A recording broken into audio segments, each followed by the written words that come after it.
This podcast is for educational and entertainment purposes only. Nothing stated on it, either by its hosts or any guests, is to be construed as psychological, medical, or legal advice.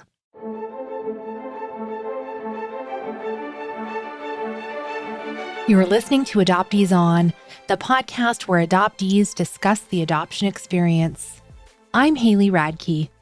I am thrilled to bring you two fellow podcasters today.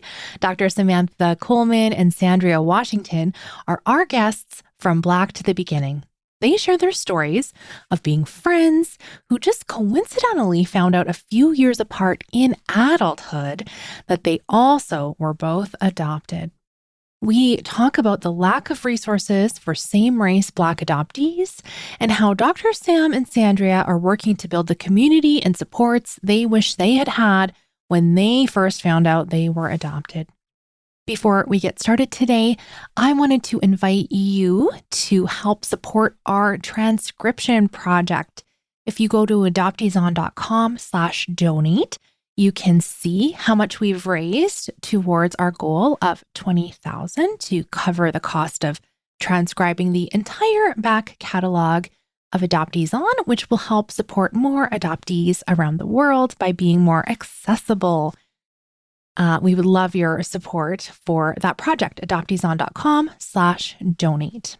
We wrap up today's show with some recommended resources for you. And as always, links to everything we'll be talking about today are on the website, adopteeson.com. Let's listen in. I am so pleased to welcome to Adoptees On, Dr. Samantha Coleman. Hello, Dr. Sam. Hey, how are you, Haley? I'm great. And also with us, welcome, Sandria Washington. Hi, Sandria. Hey, Haley. How are you? I'm great. I'm so glad to finally be able to get the chance to speak with both of you. You're doing really amazing things for the adoptee community. And so I'd love it if you would share a little of your stories with us. Dr. Sam, do you want to start out?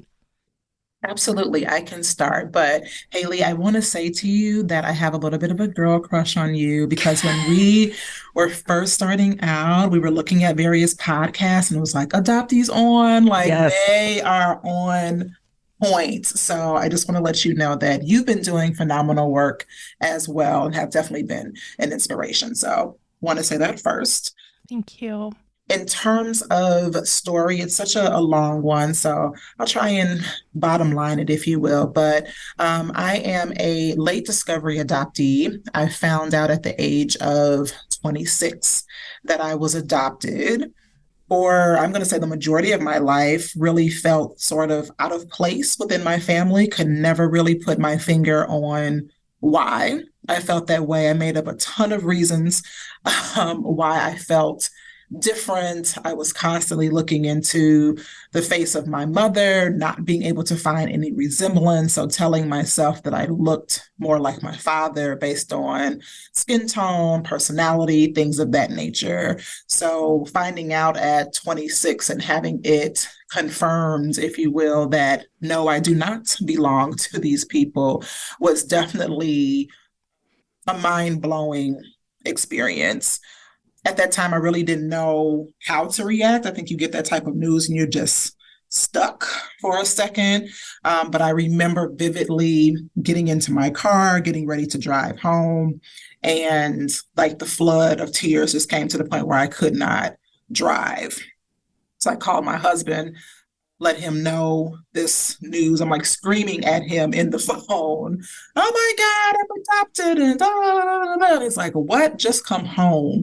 And, that right there just started my journey into knowing that I was adopted. It wasn't until about 4 years later that within the state of Illinois, the adoption records were opened, or at least you could have access to your birth certificate. So I went through that process of requesting my birth certificate. It took about 2 years for me to actually receive my birth certificate because there was a whole process of, biological family could deny whether or not they wanted you to have access to that information and so on and so forth. So it took quite a bit of time. In the midst of that, I did have a daughter. So I got that information in 2012, but I had my daughter in 2011. So that was my first known blood relative. So after meeting her for the first time, that's when I got this information that started that process of true search and reunion for me. I was really focused at that point on not necessarily finding people because I still felt they're very much like strangers. So I was focused on finding my story, whatever it was. I didn't care how terrible it might have been, or even if it was just something that was, lighter, on the lighter side, if you will. But I didn't care. I just wanted what the story was. So I spent not too long, it couldn't have been any more than 24 hours, that I found, precisely where my family was.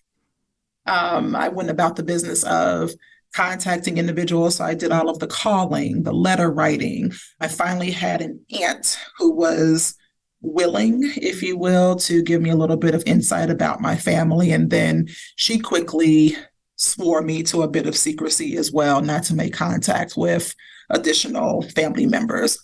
And so I held that secret, for a while until 2016. And in 2016, my mother's sister passed away at a family reunion. And I think that was an awakening for me, where it was like, oh, this is my quote unquote adoptive family. I was very close to this aunt. This aunt has passed at the family reunion. And it really brought for me like, oh, this mortality thing is real. I don't have the time, or we think that we have the time to continue to search or continue to do whatever it is that we want to do in life. And I'm like, I don't have the time to continue not knowing my biological family, not knowing my story. So reached out to a sibling at that point in time, and that opened up the gates to me being able to meet my biological parents, as well as my other siblings. So in 2016, decided that I was going to tell my friend group. So as I stated earlier, I only told my husband, so nobody else knew at that point. So between 2006, 2016, you're talking about a decade of me holding this and trying to deal with it myself. In 2016, I began to tell my close circle of friends, Sandria being one of those individuals in that friends circle. And I remember, I want to say it was, was it October 2016? I think it was October 2016. October.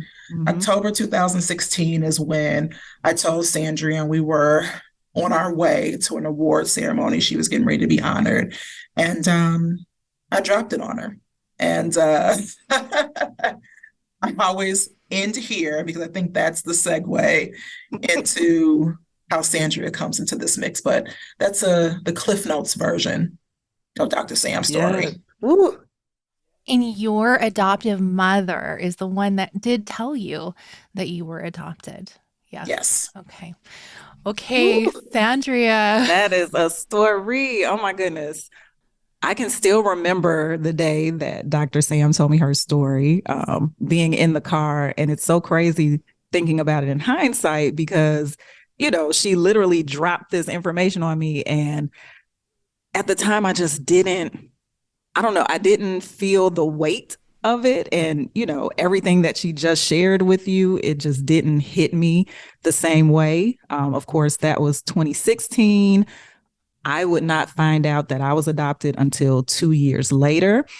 So prior to 2018, life was pretty regular, born and raised in Chicago. We're both Chicago girls, grew up with my mom and my dad for the first 6 years of my life, and then they separated.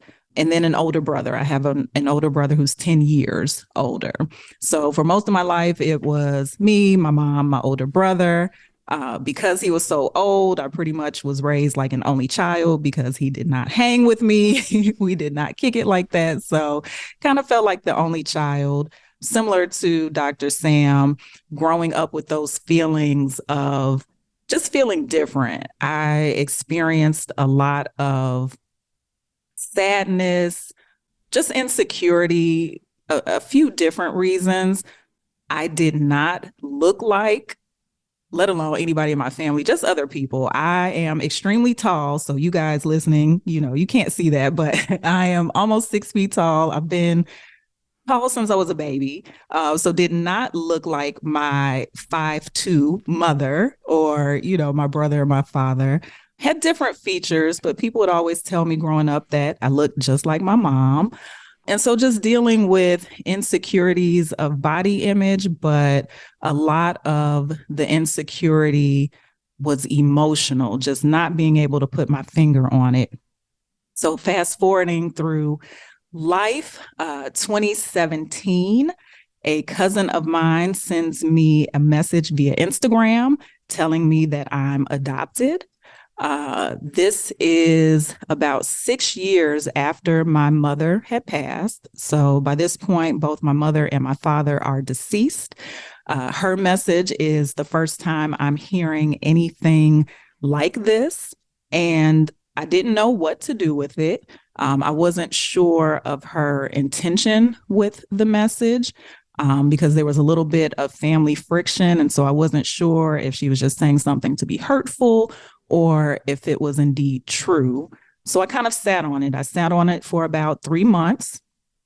And then finally in April of 2018, the day after Easter, I called one of my aunts and I asked her, is it true?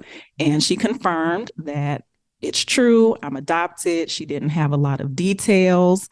And in the moment when she told me, it was a sense of validation. Like it just helped to fill in the blanks of a lot of the things that I was feeling just as an adult and even as a child. So it was just that moment of validation, because before that, I just kind of felt like, I don't know, like I'm the crazy one. It's like your gut and your instincts are always being questioned. And so having her confirm that information was just very validating.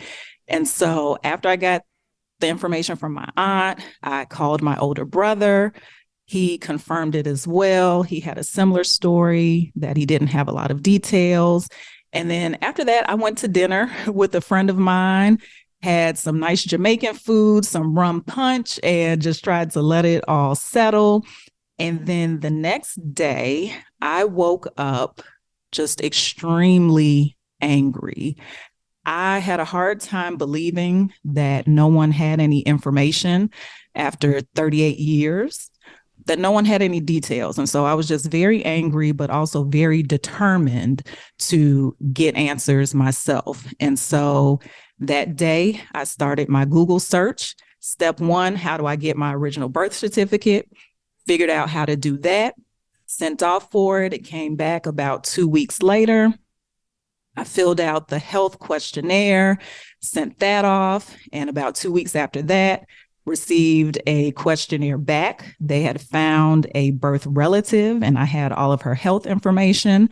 It was a woman in Pittsburgh. I didn't know the relationship of the woman at the time, but I just knew she was a biological relative. And I kind of sat on it. I didn't know if I should contact her or not. I tried to Google her, tried to Facebook her, do all these things, and could not find this woman. And I'm just like, who is this person with no digital footprint? Like, who are you? And so a few weeks after that, she ended up reaching out to me via Facebook. We talked on the phone. And then a week later, I was in Pittsburgh meeting her. She's a younger sister, 1 year younger. We were both placed for adoption. She grew up primarily in Pittsburgh. And then when I met her, she shared that we have 3 older siblings. So I am one of 5 born to the same parents. The rest of the family was still here in Chicago. I would later find out. In 2019, someone from my biological family reached out to me via Facebook, which social media is just a whole thing. People keep finding me on social media. But I had a uncle reach out. He had come across my information via Ancestry, my Ancestry.com test. He was not aware that someone had placed a child for adoption. And long story short, he connected me with my birth mother. And in 2019, December of 2019, I met my birth mother, birth father, and two of my older sisters that still live here in Chicago, all within the same week. So things were moving pretty rapidly for me. And, in terms of just being open and vocal, once I found out that I was adopted, I immediately started telling people because I was just so taken aback. I couldn't believe it. Even now, it's still a little bit hard to believe. And so I just started telling everybody. I immediately started posting on my social media, and I invited a group of my girlfriends out to dinner so I could tell them. And it was just really important to me that people know and kind of have that experience with me of being in shock, because the same way that I felt shock, I think everybody else felt shock too, because this was new information for them. And that's kind of that's the short story. Wow. So were your parents still together, your biological parents? So no, they actually did not end up staying together. And I think even at the time when I was conceived, they weren't really on the best of terms. It may have been kind of on again, off again. So by the time myself and then a year later, my younger sister, they weren't together. And they actually have not spoken in over 30 years. They are not in communication now at all. Wow, but they parented the first three. Kind of? Sort of. I mean, okay. my birth mom did the parenting. Gotcha. Okay. And Dr. Sam, how about you? Because when you mentioned birth mother and birth father, you kind of did it in one go. Were they together? Yeah, so my birth parents, they were teenage parents. They split for a little bit, not too long, came back together, and then they had two additional daughters, two of which they raised. So as far as I'm concerned, they've been together at least since my birth mother was 15. Wow. So they've been together a long time. Yeah. And I would not have known that without the aunt sharing that information with me. And it's always interesting, and we've heard people say this as well, that when you're thinking about the birth parent, you're automatically thinking about the mother. And so I remember I was asking all these questions about my mother, and my aunt was like, well, your parents are still together. And I'm like, whoa, really? In what universe does that happen? Because again, I'm thinking you all were teenagers, and the fact that you're still together was crazy to me. Yeah, yeah.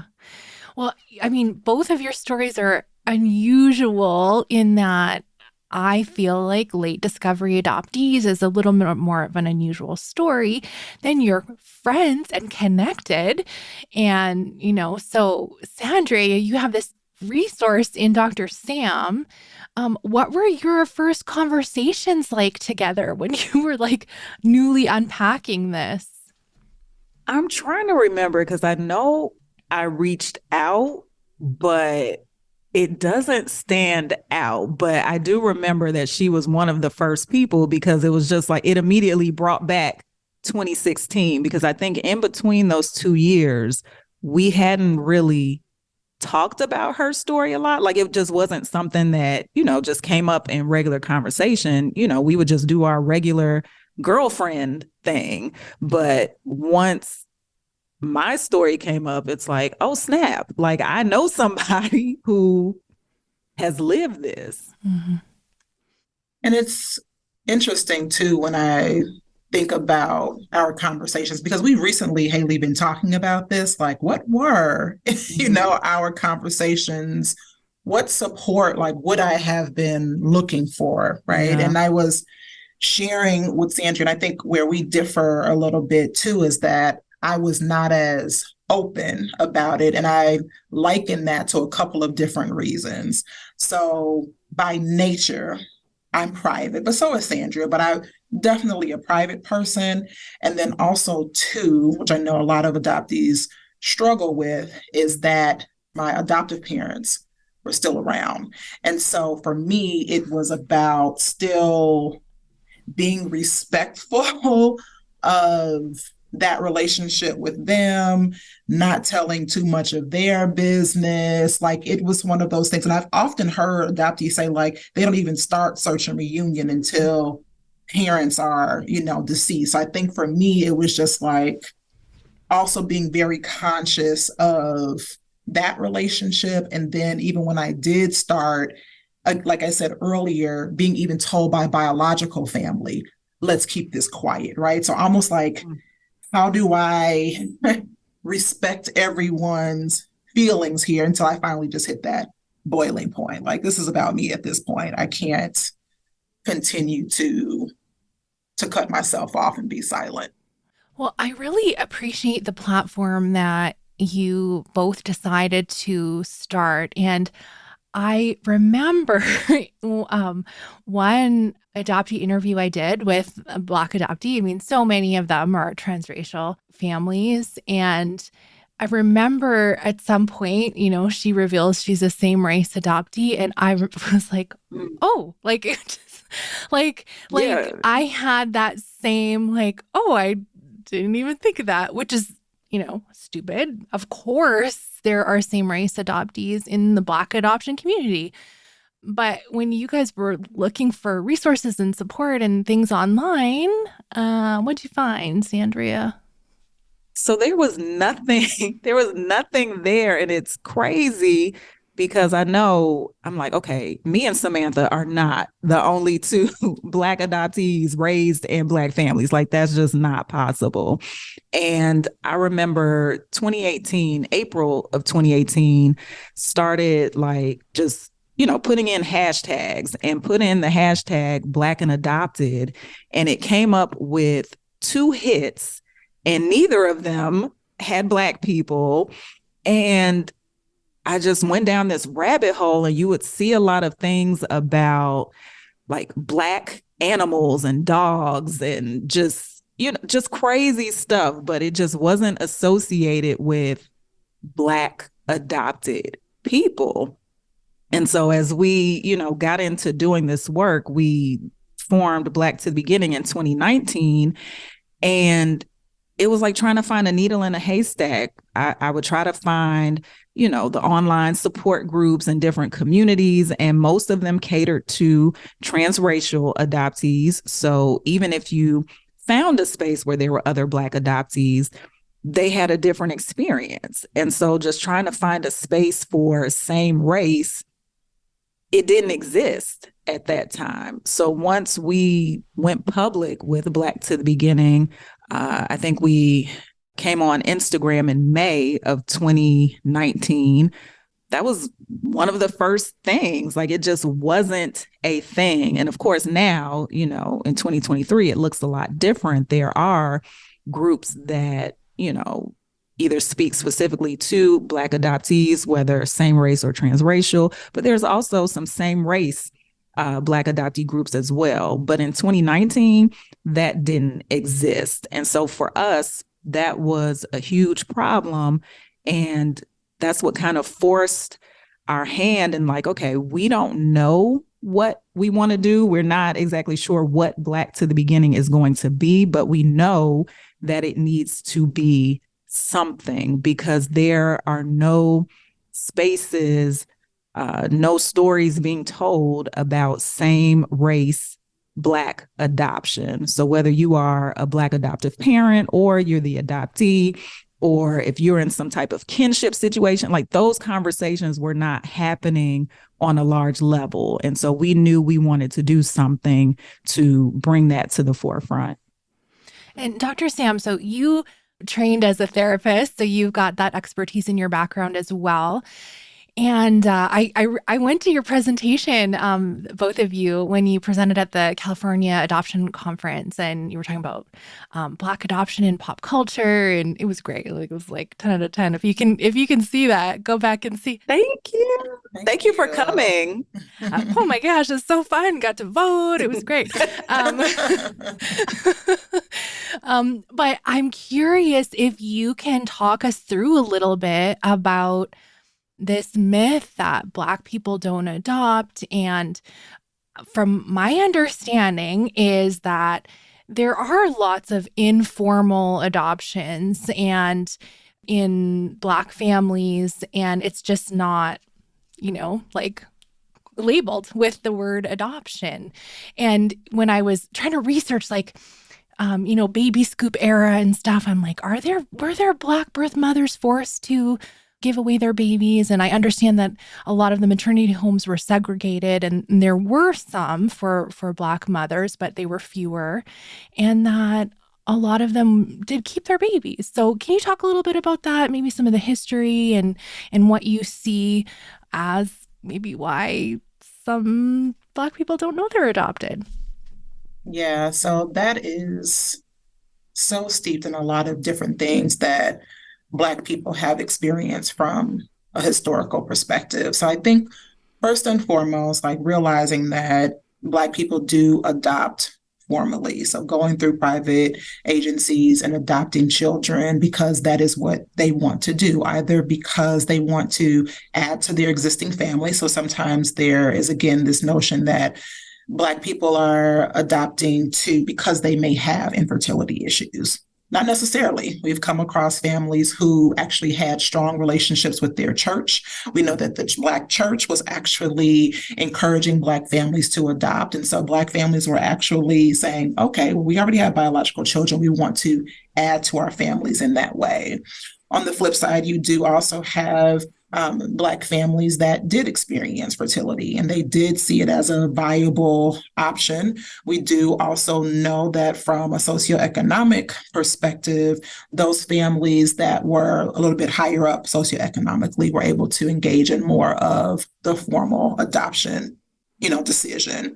But I think what has been experienced in Black families from the test of, or throughout the time, even going back to our historical roots in Africa, like we are communal people. We believe in raising the children within our community. We talk about it taking a village. And so one, that's a part of who we are as a people, period. So therefore, if something happened to a child or what have you, other people would come to that aid in order to take care of the child, right? So even with Sandria and myself, right, like we're girlfriends, but my daughter considers her an aunt. She does not consider Sandria mommy's friend, right? So if something were to, happen to me and I was like, Sandria, can you, take care of my daughter? Well, then that's that fictive kin piece that comes into play. So I even remember like as a child, there was always this notion of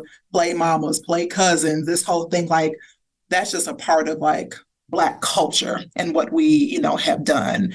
But then going into like more of the informal processes, we have to be able to really understand like the systems that have been in place that have really done some damage in regards to keeping families intact. And I can go on all day, about that. If we think about foster care, if we think about access to, good jobs and good homes and things of that nature, and how Black families have been split up because it has been deemed that they do not have the appropriate resources to take care of children. And so because of that relationship with various systems that are in place, Black families then say, we're not going to even go in that direction. What do we need to do to protect what we have going on here? And so therefore, if my daughter can't take care of her child or my son can't take care of his child, we will bring that child into the family. We're not going to even bother going through, the legalities of it, because at the end of the day, you're our blood and that's it. And that's a great notion, right? That, the family stays together. But what we have realized is that it is still an adoption. And so therefore, if I am that child and I'm seeing my mother or father walk around in my midst, but I know that I'm being cared for by my grandmother and grandfather, I have questions, right? So I still want to know, like, what is the issue here? If this person is really a cousin, but they're being brought up in my home as a sibling, right? I may be okay with the fact that my cousin is my sibling, but that doesn't mean they're okay with it, because it's like, where are my parents? Why aren't they able to, be with me as, mother and father or what have you? Or a lot of times we may see like differences that occur. And I think what's also different between being formally adopted and being adopted into the biological home is that when you're adopted, you don't know, right? So you don't know what it is that you might be missing, not yet at least, right? But if I'm walking around and I'm looking at all of these different people all the time, and it's like, I still don't know the story, still no one is willing to, have conversations, with me about it. So I think with the informal adoption piece, we've done it.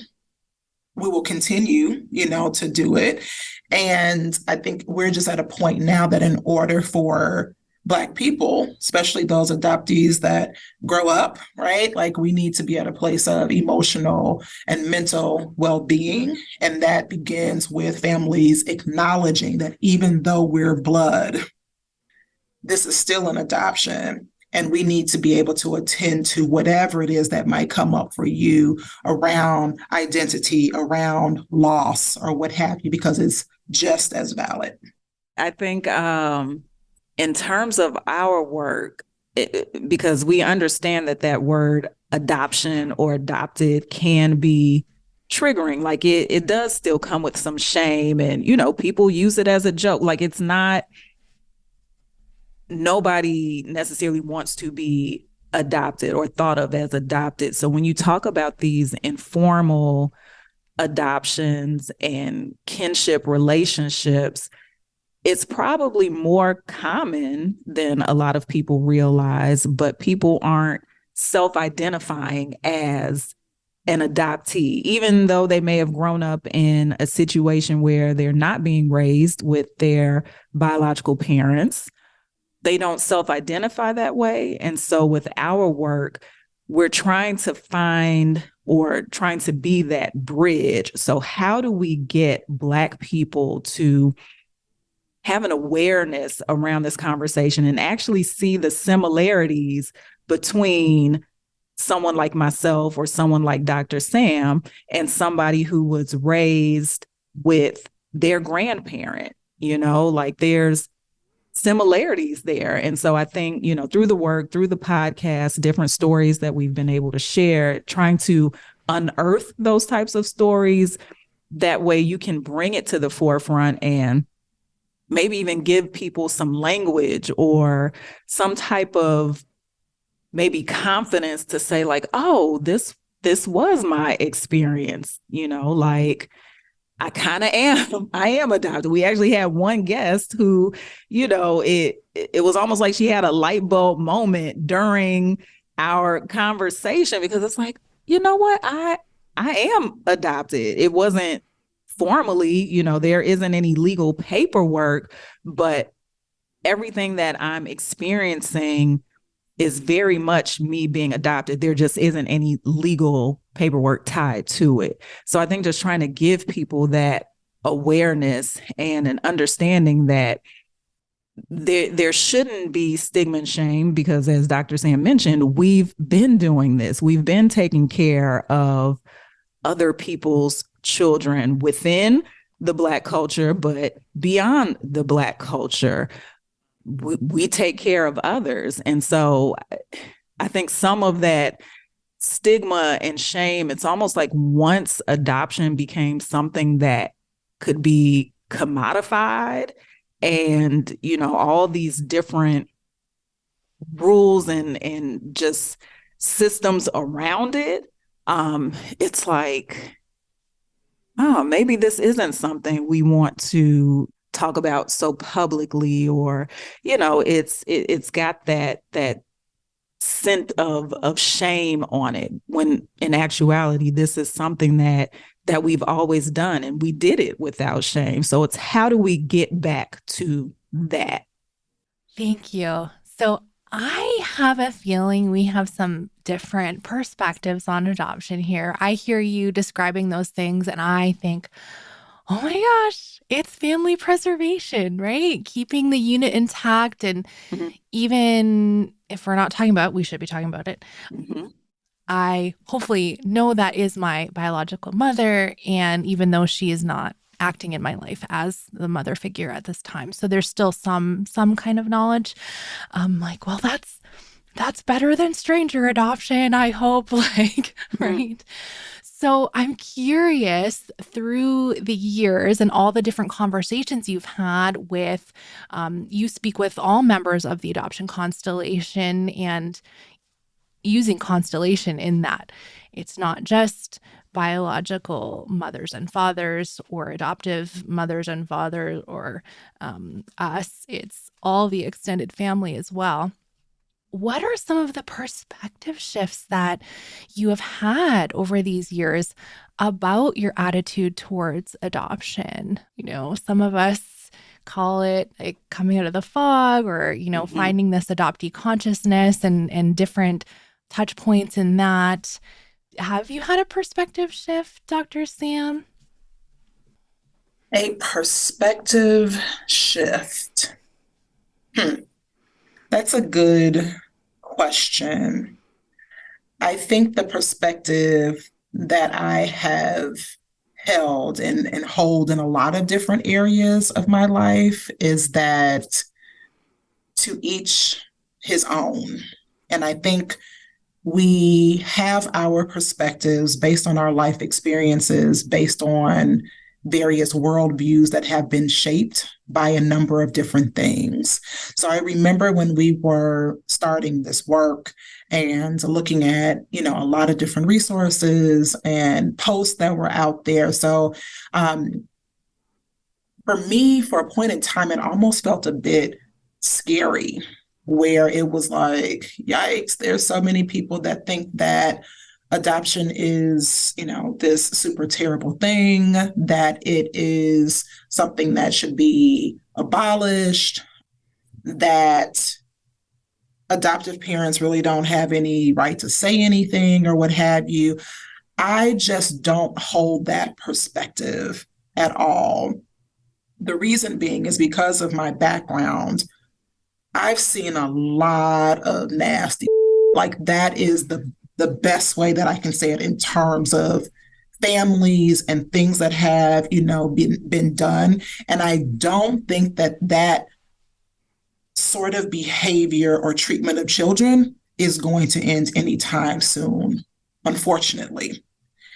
Therefore, I do believe that if there is a family that can take care of a child, that opportunity should be afforded to that child. I don't think it's just like an opportunity for a parent, to that child. And I also say that too, because I have seen children go through group homes. So when people are like, oh, well, no adoption, well, then what would you like to see happen? Do you want to see the children like not have any family, to go through group homes, to essentially be floating around in the wind and depending on the system to take care of them? But then when they get older and then they have to depend on the system, you want to like moan and complain about that too. I just don't stand with that, right? So for me, I want everyone to take their experience for how they want to take their experience, and they can move forward in whatever perspective works for them. So I think I'm just, I'm at a place that whatever works for you is what works for you. I haven't seen too many shifts though, right? In terms of my perspective. I think at one point there was kind of like me going back and forth around this whole late discovery adoptee thing and whether or not I would have wanted to have known earlier. I know Sandria and I differ, you know, on this, right? And that's okay. And I still maintain, I don't know whether or not I would have wanted to have known earlier. I can't say that because that was not my experience what I do know is by listening to some of these stories and this quote unquote, what I think is fake openness, that just simply telling somebody that they're adopted and not having any further conversation with them is just as bad, if not even more traumatizing than not saying anything at all. That's my judgment, right? So for me, I can't say, right? But I wavered a bit like, should I have wanted to know earlier? Yeah, I don't know. Like the verdict is still out. I can't speak to that. But that's the only perspective that I probably did a little bit of wavering. But ultimately, to each his own, because we each have a unique story. That is one thing that I've learned. We're all in this community together, but each story is different. We just have a few common threads. Thank you. I was so glad. I'm so glad you mentioned that, because that is literally a note I had to take down to be like, oh, that's an interesting perspective. I've never heard anybody say that. So thanks for addressing that without me even asking. How about you, Sandria? So for me, I think the first thing I had to get a perspective, because adoption wasn't anything on my radar. It was not a part of everyday conversation. I didn't think about it. And so once I found out that I was adopted, I think that immediately just, I don't think I was ever in the fog. Like I'm immediately out the fog, because I just feel like we need to talk about it. I felt a level of disrespect, if that makes any sense. Like I just felt like the system, as I'm seeing it, as I'm starting to research online, and I'm not seeing any groups for same race, I'm just like, this can't happen. Like this is not going to sit with me. And so, I'm going to talk about it. I'm going to share my story, regardless of what family thinks or, whomever. I think the perspective, just kind of in broad terms, I do think, and it's layered, it's very nuanced, because I think about, if I just look at my situation, my birth parents, specifically my birth mother, she had already had 3 children prior to me. She was 19, about to be 20 when I was born. She had my oldest sister at 14. So I'm just imagining myself as a young woman, a young mother, already with 3 children.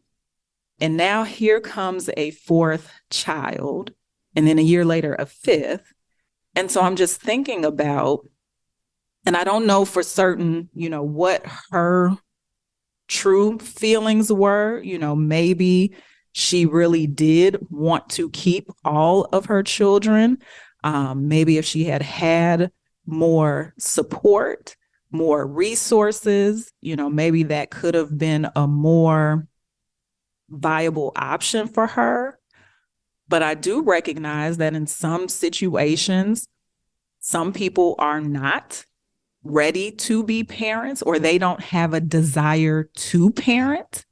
And so what happens to those children? Is it better to preserve a family and be raised with parents who did not want you, who may emotionally abuse you, if not physically abuse you? Like what happens in that situation? And so I think, unfortunately, or fortunately, depending on how you think of it, there will be a need for others to raise the children of other people. But I think, going back to Samantha's point, it's like, to each their own. There's that choice. But I do think there could be something damaging. Like what is family preservation at what cost? And so that's why I say it's nuanced and it's layered. If you can give people the resources and everything that you need, then you probably can keep more families together. But sometimes that is not always the intended outcome, or the outcome that people want. Maybe they just do not want to parent. And that's a reality. There has to be some type of mechanism for that reality as well.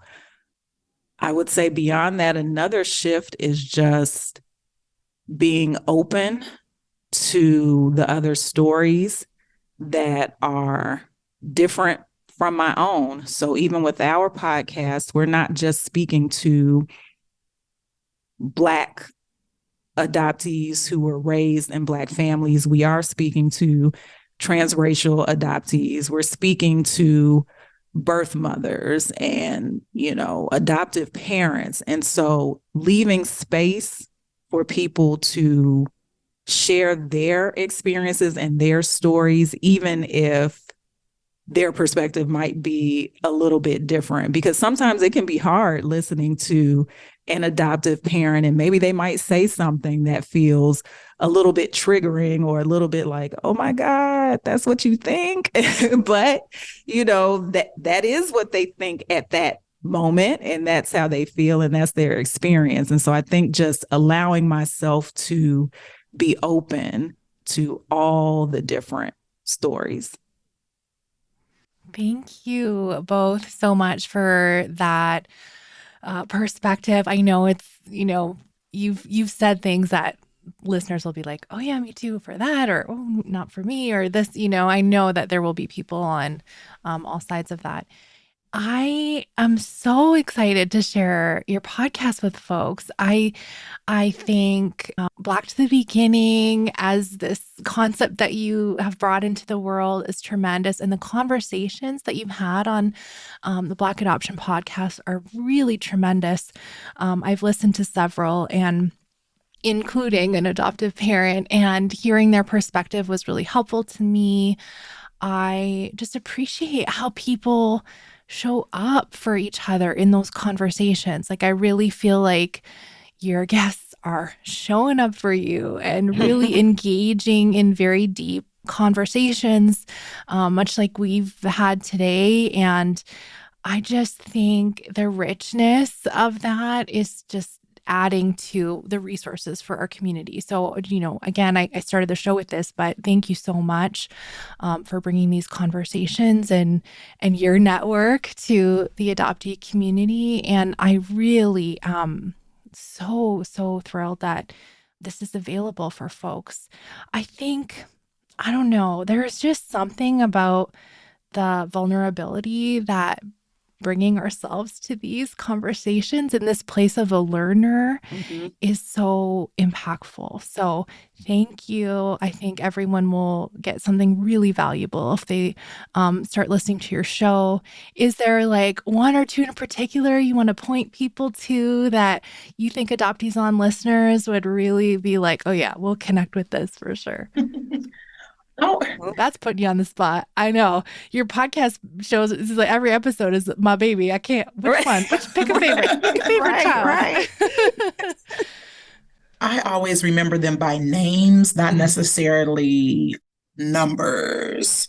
All right, you say the name, we'll put in the show notes. No problem. Yeah. So Chana Timms. So that was season 1.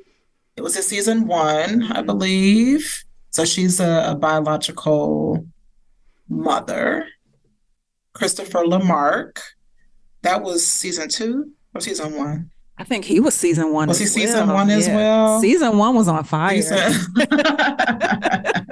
Like, it seriously is going to make me like look through, because all of the, and this is like for anyone that's been on our show that might be listening to this, it has no bearing on the intensity of our conversations with them.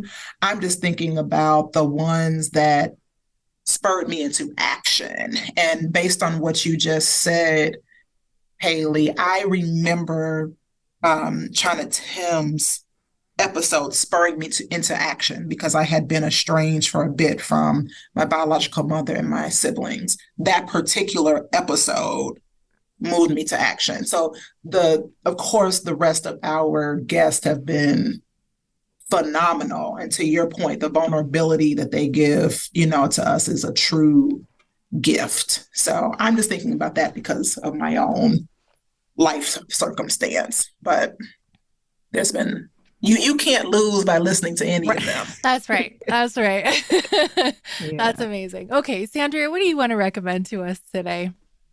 Yeah. And no, both of those are really good ones, Chana and Christopher Lamarck. I would put in, I think this one is also season one, Dr. Phoenix. Yes, Dr. She is Phoenix. another late discovery adoptee. Hers was kinship. So she found out that her favorite aunt was actually her biological mother. But that episode really stands out because at a point as she's telling her story, we just kind of had to stop and hold space because she was crying. And it's one of those things, you know, they tell you in radio, like, no dead air, don't have dead air. But we just had to let the dead air be. And, you know, we didn't edit it out because that's what happens. You know, people are being so vulnerable and transparent.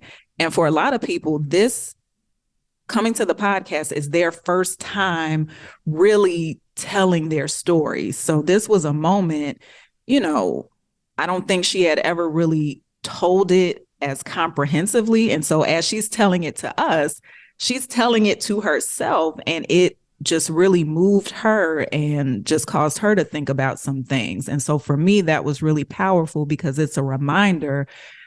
We always say, you know, we're living in real time with this. Like I've only been adopted for 5 years now. So it's like, this is all in real time. And so even for her, she's known about her adoption for several decades now. And even after several decades, it still has an impact. Her story is still touching her in different ways. And so that was powerful to me.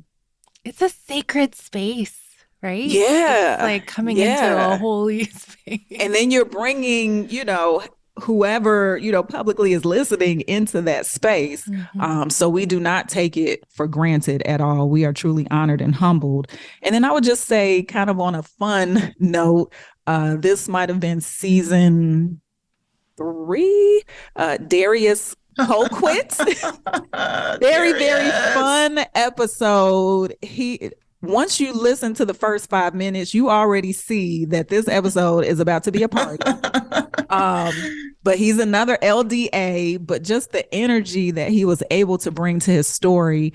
And then you see how he's able to, you know, take this story and transmute it into his art. He is a creative artist in theater. And so you just get all of that. And so I think one of the things we try to do is, you know, yes, some of our stories are very sad or angry or whatever it is, but we try to point out, like, you know, that's not the totality of our stories. Like, how do we progress? How are we healing? What are we doing to get to the other side? So even if we're not to the other side, it's important that guests are able to share what they're doing to get to the other side and just give some hope. And so I really enjoyed his episode. He's a good time. So yeah, if you can listen to that episode, that's another great one to start with. Okay. Thank you so much. We will absolutely send people to those episodes. What do you want to recommend to us for your recommended resource, Sandria? Yes. So before there was a Black Adoption podcast, one of the things that really helped me, I came across this documentary called Little White Lie. It is by Lacey Schwartz.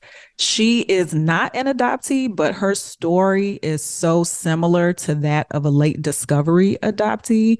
It's a PBS documentary. I think you might still be able to find it on Prime, but it is just a powerful watch. So even if you are not a part of this adoption constellation, but you know about family drama and messiness, this documentary has all the layers of that. Highly recommended. I watched it yesterday on Prime because I was going through your presentation again. Wow. Yes. And I was like, oh, yeah, that's another thing I hadn't seen. So, yes. yeah, racial reclamation is a big piece of it for, yeah, wonderful. Okay, Dr. Sam, I'm going to put you on the spot. Do you have something? I do have some recommendations, but it actually goes in a different direction. So, part of what Sandria tapped into is that, yes, we can have sad, happy, embarrassing, frustrating, angry stories, all of those emotions that come into play. But one thing that we know as adoptees that we're continuously searching for self, and that will be a never ending journey. And so one thing that is important for us, at Black to the Beginning, again, is to not stay where you're at, but to be in the driver's seat of where it is that you're looking to go. And so for me, just even from a professional standpoint on what I do on a regular basis in terms of leadership development, is I work very heavily with assessment data. And so even when I speak with my clients, I tell them often that assessments are like horoscopes. Some of them are extremely spot on, some of them are a little bit off, but in between all of it is the truth. And, for someone that is seeking more information about themselves or trying to get in touch with behavioral tendencies and what they need to dial up or dial down on in order to achieve certain results in their life, it's even more crucial for adoptees. So I recommend for adoptees to get into some other things, right? Like just thinking about how you're going to lead in your own life. So search for what's called a free DISC assessment. That's DISC. And that will give you some insight into your behavioral tendencies. And I think being able to, one, understand who you are gives you an opportunity to look at other people that are around you and how to engage with them as well. And in the future, stay tuned because we will be talking to you all or offering you all opportunities for coaching around your personality, your behavior from an adoptee perspective. So check it out. Free DISC assessment. Oh my goodness. I love a good assessment. Yes. I love that. I love how it's evident in your work that you don't want people to stay stuck. And listen, I'm with you 100%. Okay. Where can we connect with you online? Where can we listen to your podcast? Give us your socials. Sandria. So if you go to blacktothebeginning.com, you can be linked to everything. You can find the podcast, you can find our Instagram, our Twitter. It's all there if you go to the website. Wonderful. And I'm assuming if people follow there, we'll find out more about what Dr. Sam just said. So, yep. Wonderful. Thank you so much. I really appreciate your time. And again, thank you for your work on behalf of fellow adoptees. Honor to serve alongside of you. Thank you, Haley. I feel so thankful for all of the adopted people who are stepping out and creating their own adoptee shows, podcasts, blogs, Instagram accounts, critiquing adoption, YouTube channels, books, memoirs, or otherwise. I mean, there are so many adoptees building, creating, writing the things that we needed when we were going through it. And so I really appreciate Dr. Sam and Sandria doing that for our community. And I know there's so many of my guests are doing that as well. And so many of you are doing that. So thank you. Hopefully we will have so many things available when adoptees are ready to kind of like dig into their adoption stuff. We'll be here waiting for them, right? So thank you. I think our community is just growing in really amazing ways. And I try my best to highlight as many folks that are doing a wonderful work for you as possible. So if you know of someone that you want to make sure that I interview on Adoptees On to hopefully boost their platform and get more people listening or reading or whatever it is, feel free to let me know. I'm always looking for new folks to share with all of you. So last thing, I just wanted to let you know that this show is literally listener supported. I couldn't do it without you. And I have all these great thank yous for Patreon supporters, including a weekly podcast called Adoptees Off Script, a book club for adoptees only who are only reading adoptee authored work. We have off script parties. We have some new things coming up that I can't tell you about yet, but just really, really exciting resources for you. If you want to support the show, make sure it keeps existing. Go to adopteeson.com/community to find out all the details. We would love to have you over there. Thank you so much for listening. Let's talk again next Friday.